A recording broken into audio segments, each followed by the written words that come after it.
Përshëndetje të nderuar teleshikues të televizionit Iliria. Ja ku po takohemi sërish në përmbledhjen javore të lajmeve të ditës së sotme, ku ndër të tjera që do të ndiqni.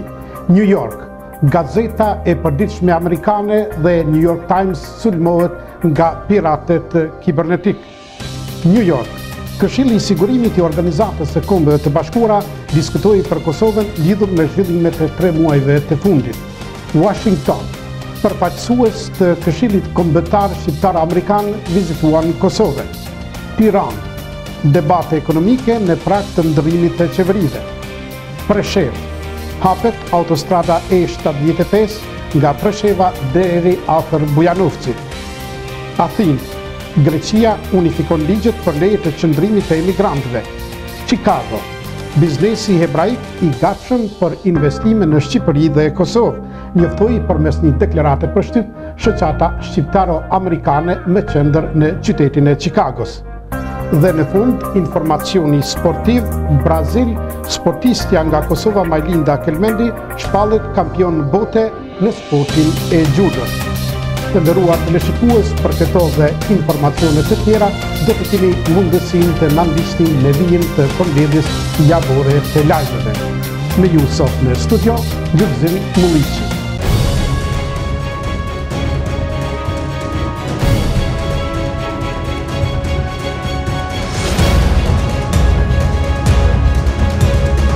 Dhe tani me gjërësisht me titujt e informacioneve të paralajmëruara. New York. New York Times sulmohet nga piratet kompjuterik. Faqja e internetit e gazetës së përditshme amerikane The New York Times është sulmuar nga piratet kompjuterik për herë të dytë brenda këtij muaji, duke ndërprerë shpërndarjen e informacioneve për disa orë. Shefi i teknologjisë i gazetës, Mark Frons, nxorri një deklarat ku thoshte se shërbimi ishte ndërprerë nga një sulm i jashtëm i ushtrisë elektronike siriane ose ndonjë grupi që kishte paraqitur veten si ajo organizatë. Në fillim të këtij muaji, ushtria elektronike siriane mori përgjegjësinë për sulme kibernetike ndaj gazetave The New York Times dhe Washington Post, si dhe një gazete tjetër amerikane. Po ashtu është përpjekur të bëjë sulme kibernetike edhe ndaj rrjetit televiziv CNN dhe gazetës dhe Financial Times, njoftuan mediat amerikane. New York. Këshilli i Sigurimit i Organizatës së Kombeve të Bashkuara diskutoi për raportin 3 mujor për gjendjen e Kosovë. Këshilli i Sigurimit i OKB-s diskutoi mbi raportin e sekretarit të përgjithshëm të Organizatës së Kombeve të Bashkuara për Kosovën lidhur me zhvillimet e 3 muajve të fundit. Kosova dhe Serbia ishin përfaqësuar në takim nga ministrat e jashtëm Enver Hoxhaj dhe Ivan Mrkić. Ministri i jashtëm i Republikës së Kosovës Enver Hoxhaj theksoi se ka ardhur koha që roli i UNIK-ut në Kosovë të ndryshojë. Ndërkaq, ministri i jashtëm serb Ivan Mrkić bëri thirrje Prishtinës për zbatimin e marrëveshjeve, ndërsa Kombet të Bashkuara u kërkoi të qëndrojnë në Kosovë si garantuese e marrëveshjeve se nuk do të shkelen në të ardhmen. Ndërkaq, nga ana e tij, ministri i jashtëm i Republikës së Kosovës, zoti Enver Hoxhaj, kërkoi që të ndryshohet rezoluta 1244 e Këshillit të Sigurimit që Republika e Kosovës të bëhet anëtare e plotë e Kombeve të Bashkuara. Është koha që ky këshill të shqyrtojë transformimin e misionit të UNIK-ut në një zyrë politike të OKB-s. Në këtë drejtim, funksioni më i rëndësishëm që Organizata e Kombeve të Bashkuara mund të luajë në Kosovë është që të na mbështesë në përgatitjen tonë për anëtarësinë në Organizatën e Kombeve të Bashkuara, theksoi ministri Hoxhaj. Ndërkaq, në komentet e saj, ambasadorja amerikane në Kombet e Bashkuara, Samantha Power, tha se ajo vlerëson të dyja qeveritë për marrëveshjen për normalizimin e marrëdhënieve. Ajo me të i tha se dialogu ka krijuar mundësi për të rritur stabilitetin në rajon, por mbetet shumë për të bërë dhe për të përmbushur angazhimet e marra. Lidhur me zgjedhjet vendore të 3 nëntorit, zonja Power u bëri thirrje votuesve në të gjithë Kosovën të ushtrojnë të drejtën e tyre për të marrë pjesë në procesin demokratik të votimit. Përfaqësues të Këshillit Kombëtar Shqiptaro-Amerikan vizituan Kosovën. Këshilli Kombëtar Shqiptar-Amerikan është çdo ditë më tepër i përkushtuar në promovimin e Kosovës përballë investitorëve amerikanë, duke i inkurajuar ata për të investuar.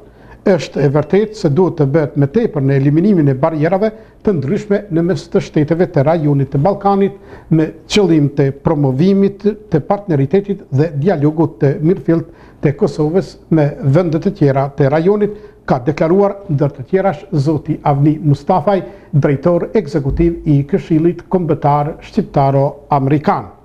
Ai, gjatë vizitës së tij që i bëri këtë ditë Odës Ekonomike të Kosovës, u prit nga kryetari i Odës Ekonomike të Kosovës, zoti Safet Gërxhaliu. Gjatë këtij takimi u tha se jemi të vetëdijshëm për rëndësinë e bashkëpunimit me Shtetet e Bashkuara të Amerikës, në veçanti fal kontributit që SBA ndër vite kanë dhënë për Kosovën, qoftë në të kaluarën, por edhe tani në shumë aspekte si politik, ekonomik, social, kulturor, edukativ e tjerë. Prandaj, kjo na obligon të avancojmë më tepër në mes të dy shteteve mike marrëdhëniet tona diplomatike. Në fund të dy palët u pajtuan që të konkretizojnë bashkëpunimin me aktivitete të përbashkëta, konkrete, ekonomike edhe në sferën ndërkombëtare, njoftuan mediat në Prishtinë. Tiranë, debate ekonomike në prag të ndrimit të qeverive. Parlamenti i ri mblidhet pas 2 javësh, ndërsa shumica e re i ka gati një numër votash për të miratuar lëvizje të guximshme në fushën e ekonomisë. Socialistët, demokratët dhe banka qendrore po japin këtë ditë pasqyra kontradiktore mbi gjendjen e ekonomisë shqiptare gjatë këtij viti zgjedhor, kur edhe palët do të këmbejnë vendet në pushtet. Këshilli mbikëqyrës i Bankës së Shqipërisë vlerësoi së fundi se inflacioni është në minimum, por rritja ekonomike mbetet e dobët dhe kjo nuk mundet të shtojë vendet e punës. Konsumi i mallrave nga qytetarët mbetet e ulët, por parashikohet një rritje e çmimeve të tyre në një periudhë afatmesme. Kjo gjendje me konsum të ulët dhe rritje të ulët ekonomike parashikohet nga bankat të mbetet të njëjtë edhe për një periudhë afatmesme, ndërkohë që investimet private mbeten akoma të dobëta. Pashtu bankat kanë sasi të konsiderueshme parash, por kreditimi mbetet i ulët dhe ndërkohë ka rënë edhe kërkesa qeverisë për investime publike. Banka e Shqipërisë deklaroi se burimet e rritjes ekonomike janë të dobëta të pasigurta edhe në të ardhmen, se konsumi dhe investimet private vuajnë nga pasiguria, ndërsa familjet dhe bizneset hezitojnë të ndërmarrin projekte të investimeve afatgjata. Ndërsa Parlamenti i ri mblidhet pas 2 javësh, ndërsa shumica e re parlamentare i ka gati planet dhe njerëzit që do të drejtojnë ministrit së bashku me një numër votash të deputetëve për të miratuar lëvizje të guximshme në fushën e ekonomisë, njoftoi zëri i Amerikës. Preshevë. Hapet autostrada E75 nga Presheva deri afër Bujanocit. Është hapur për qarkullim një pjesë e korridorit 10 nga kufiri i Maqedonisë deri tek Levësoja afër Bujanocit. Drejtori i korridorit të Serbisë ka paralajmëruar edhe hapjen e pjesës nga Nerodeci i poshtëm e deri tek pika tjetër me një gjatësi prej 8 km deri në fund të muajit shtator. Pashtu është hapur edhe pjesa e korridorit numër 10 nga kufiri me Maqedoninë e deri tek Levësia me gjatësi prej 21 km. Në vendet ku po punohet edhe me tej ka ngushtime dhe ndryshime të kajeve, po që nga dalja e Preshevës ndërprerje më nuk ka. Drejtori i korridorit të Serbisë Dimitar Đurović ka thënë se punët në këtë pjesë me gjatësi prej 21 km nga Levësoja e deri në kufi me Maqedoninë kanë përfunduar. Afër Preshevës deri në fund të vitit do të vendoset një pikë pagese për autostradë. Në këtë pjesë do të vendoset edhe pika e pagesës në autostradë dhe presim që në muajt në vijim të aktivizohet që shteti më në fund të fillojë të fitoj, ka thënë Đurović për mediat transmeton portali Presheva e Jon. Athinë. Greqia unifikon ligjet për lejet e qëndrimit të emigrantëve. Greqia njoftoi se do të unifikojë legjislacionin për lejet e qëndrimit për emigrantët e huaj. Nga vendimi pritet të përfitojnë disa mijëra emigrantë shqiptar, të cilët prej vitesh nuk kanë arritur të ripërtrinë dokumentet përkatëse. Sipas autoriteteve greke, projektligji i ri shkurton kategoritë e lejeve të qëndrimit, si dhe lehtëson praktikat për përfitimin e lejeve nga fëmijët e emigrantëve. Kodi i ri i emigracionit do të paraqitet në parlament nga ministri i brendshëm grek Yanis Mihalakis në fillim të shtatorit. Për projektligjin dhe përmbajtjen e tij janë informuar PASOK, ndërkohë që pritet të çelet drita jeshile edhe nga kryeministria. Sipas projekt ligjit të ri, të gjithë fëmijët që lindin në Greqi ose të gjithë ata që shkojnë në shkollë do të përfitojnë lejen pa afat të qëndrimit dhe në këtë mënyrë problemi në shtetësisë të kalohet. Sipas këtij paragrafi, të gjithë ata që kanë lejet afatgjata të qëndrimit do të mund të përfitojnë lejet pa afat të qëndrimit. Me këtë kartë, emigrantët e ligjshëm mund të shkojnë në të gjitha vendet e Bashkimit Evropian, jo vetëm për të kryer turizëm, por edhe për të kërkuar fatin e tyre, andaj në punë, në jetesë, gjë që nuk do të mund të bënin deri tani, po të mos kishin në shtetësinë greke njoftuan me diet në Athinë. Dhe tani me një informacion nga aktiviteti i shoqatave të komunitetit shqiptaro-amerikan.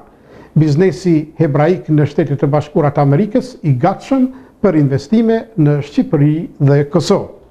Drejtuesit e shoqatës shqiptaro-amerikane në Chicago kanë takuar këtë ditë Dan Shur, kryetari i Odës Ekonomike të Izraelit, dhe Michael Trison, konsultant për biznesin global që u mbajt në lokalet e Miller Sandfeld në Chicago.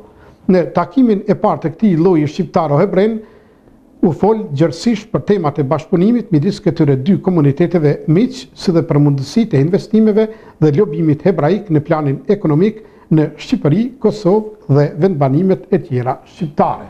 Dan Shur në këtë drejtim theksoi se biznesi hebraik është i gatshëm të udhtojë me projekte të zhvillimore të politikës e investimeve në ekonominë në Kosovë dhe Shqipëri. Ne jemi të gatshëm që t'i presim në Chicago përfaqësuesit e qeverive si nga Prishtina, ashtu dhe Tirana për bashkëpunimin me temë në të gjitha fushat e biznesit dhe të politikave të investimeve në ekonomitë e vendeve të tyre mike, theksoi Shur, njofton ndër të tjerash deklarata për shtyp e shoqatës shqiptaro-amerikane me qendër në qytetin e Chicagos. Në fund edhe një informacion sportiv. Brazil. Sportistja e mirënjohur nga Kosova, Majlinda Kelmendi, shpallit kampionit bote në sportin e judos. Këtë ditë, kampionati botëror i judos u zhvillua në Brazil. Në takimin final, sportistja nga Kosova, Majlinda Kelmendi, fitoi përballë judistes braziliane Erika Miranda, duke triumfuar ndaj saj dhe kështu fitoi medaljen e arë në peshën 52 kg. Majlinda Kelmendi është sportistja më suksesshme dhe më e mirënjohur në viset shqiptare në këtë sport. Ajo i solli Kosovës medaljen e parë të artë nga garat ndërkombëtare që nga shpallja e pavarësisë së Republikës së Kosovës në vitin 2008. Të nderuar teleshikues të televizionit Iliria, këto ishin të gjitha informacionet që i kishim përgatitur për ju gjatë kësaj përmbledhje javore të lajmeve. Ju faleminderit për vëmendjen dhe bashkë mirupafshim.